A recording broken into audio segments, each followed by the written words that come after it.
This is Scott Bauer with Prosper Trading Academy and your SIBO Vol 411. Yesterday, a very busy day, about 47 million option contracts traded. That's about 15% or so above recent averages. Heavy call volume, call put volume overall, about 2 to 1.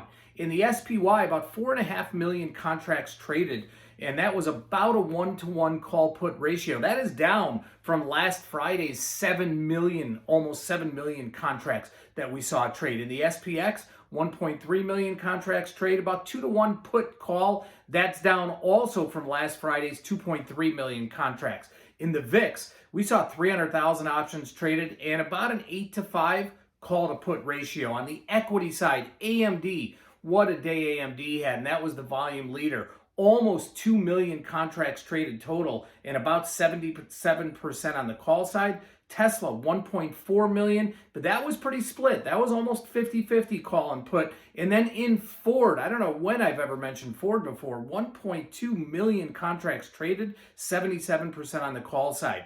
In the VIX, November 15 puts, we saw about 21,000 of those trade. In the November 20 call, about 13,000 of those trade. Now, ordinarily, we see the VIX move up and volatility in general move up as the market goes down, but that has not been the case over the last couple of weeks or so, and that is really due to the huge pressure we have seen on upside calls in a lot of the equity space and also in the overall markets in the indices. Today, VIX was up 5%, the spot VIX, closing at 1717, but the futures didn't move quite as much. November closed at 1855, December 2055, and January at 2228.